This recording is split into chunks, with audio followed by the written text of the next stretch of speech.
do much wonder that one man, seeing how much another man is a fool when he dedicates his behaviors to love, will, after he hath laughed at such shallow follies in others, become the object of his own scorn by falling in love.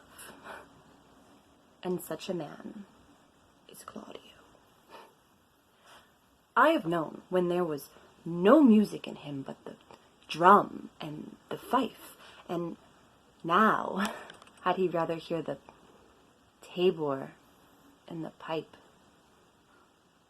I have known when he would have walked 10 miles afoot to see a good armor, and now will he lie 10 nights awake carving the fashion of his own doublet. He was wont to speak plain and to the purpose, like a honest man and a soldier, and now he is turned orthography. His words are a fantastical banquet, just so many strange dishes. May I be so converted and see with these eyes? I cannot tell. I think not.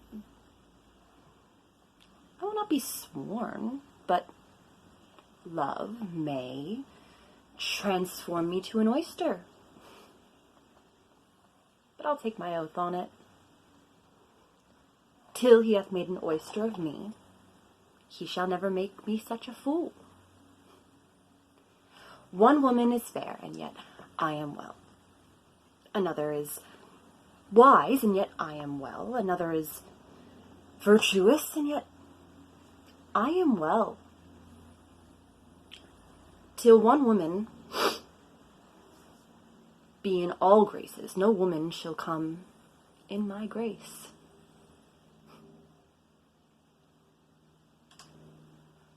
Rich she shall be.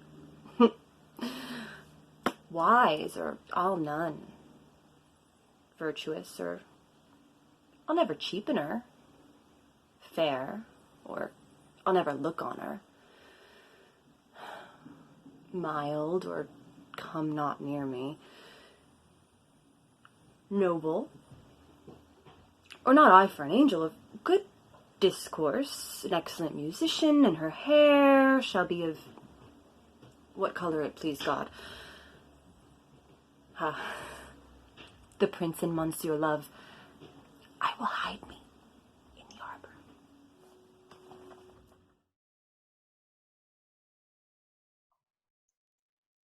They met me in the day of success, and I have learned by perfectest report they have more in them than mortal knowledge. When I burned in desire to question them further, they made themselves air, into which they vanished.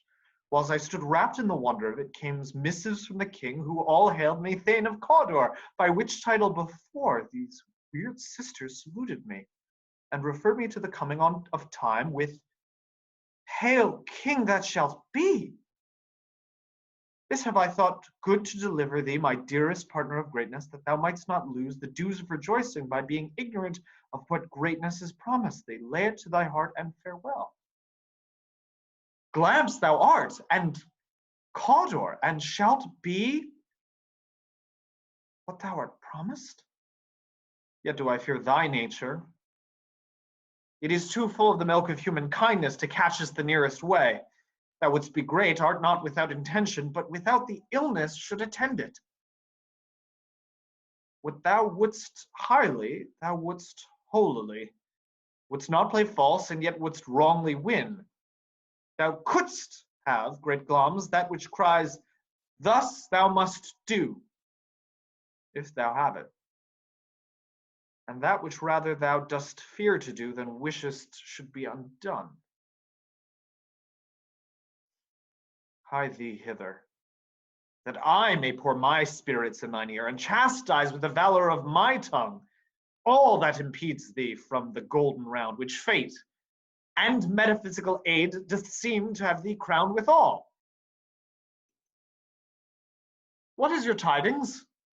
The king comes here tonight. Thou art mad to say it. Is not thy master with him? Who, were't so, would have informed for preparation? So please you, it is true, our thane is coming. One of my fellows had the speed of him, who almost dead for breath had scarcely more than would make up his message. Give him tending. He brings great news. The raven himself is hoarse, that croaks the fatal entrance of Duncan under my battlements.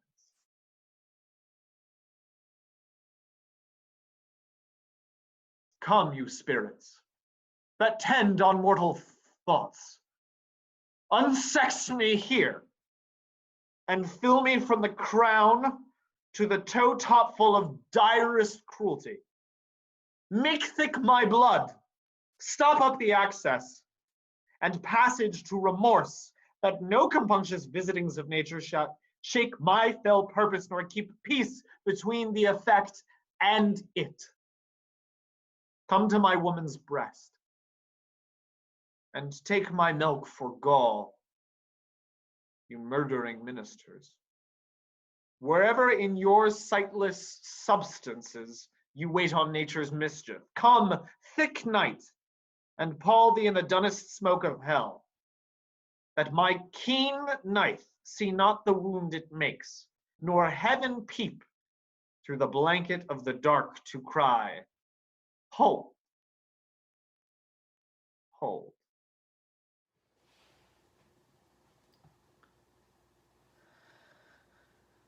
Ay me. No, Romeo, Romeo, wherefore art thou Romeo? Deny thy father and refuse thy name. Or if thou wilt not, be but sworn my love, and I'll no longer be a Capulet. 'Tis but thy name that is my enemy. Thou art thyself, though not a Montague. What's a Montague? It is nor hand, nor foot, nor arm, nor face, nor any other part belonging to a man. Nor be some other name. What's in a name? That which we call a rose by any other name would smell as sweet. So Romeo would, were he not Romeo called.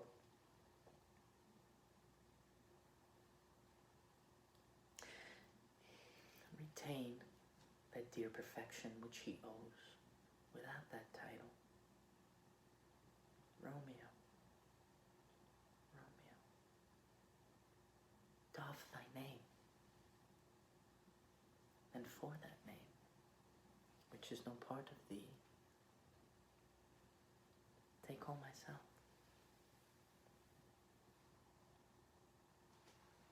Now the hungry lion roars, and the wolf behowls the moon, whilst the heavy ploughman snores, all with weary task fordone. Now the wasted brands do glow, whilst the screech owl screeching loud puts the wretch that lies in woe in remembrance of a shroud. Now it is the time of night, that the graves all gaping wide, every one lets forth his sprite in the churchway paths to glide. And we fairies that do run by the triple Hecate's team from the presence of the sun, following the darkness like a dream, now are frolic. Not a mouse shall disturb this hallowed house.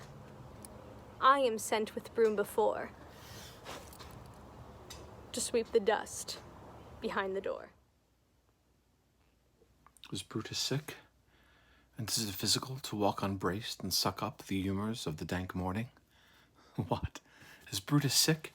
And will he steal out of his wholesome bed to dare the vile contagion of the night, and tempt the roomy and unpurgent air to add unto his sickness? No, My Brutus, you have some sick offense within your mind, which by the right and virtue of my place I ought to know of, and upon my knees I charm you by my once commended beauty, by all your vows of love, and that great vow which did incorporate and make us one, that you unfold to me yourself, your half, why you are heavy, and what men tonight have had to resort to you, for here have been 6 or 7 who did hide their faces, even from darkness. My name is Hamlet Hirsute, and I will be playing Miranda from The Tempest. If by your art, my dearest father, you have put the wild waters in this roar, allay them. The sky, it seems, would pour down stinking pitch, but that the sea, mounted to the welkin's cheek, dashes the fire out. Oh, I have suffered with those that I saw suffer. A brave vessel who had no doubt some noble creature in her dashed all to pieces. Oh, the cry did knock against my very heart. Poor souls. They perished. Were I any god of power, I would have sunk the sea within the earth, or ere it should be the good ship so have swallowed, and the frightened souls within her. Now I am alone. Oh, what a rogue and peasant slave am I.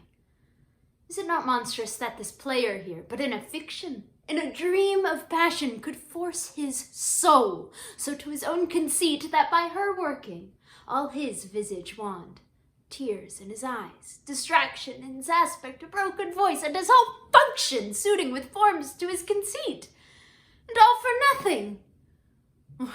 For Hecuba? What's Hecuba to him, or he to Hecuba, that he should weep for her? What would he do, had he the motive and the cue for passion that I have?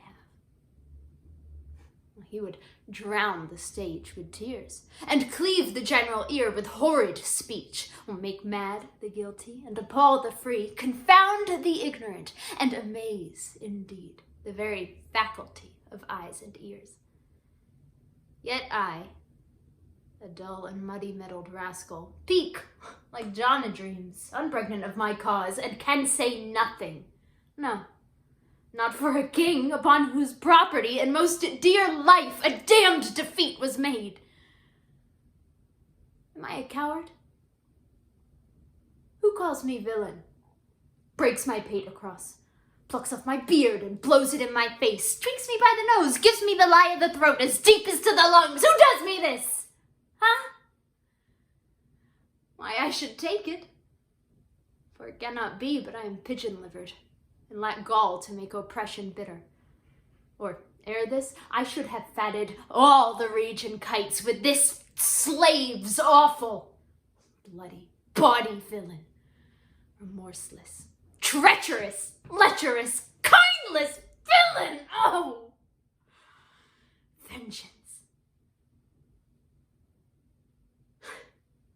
Why, what an ass am I sure this is most brave, that I, the son of the dear murdered, prompted to my revenge by heaven and hell, must, like a whore, unpack my heart with words, and fall a-cursing like a very drab, a scullion? Fie upon it! Foe! About my brain.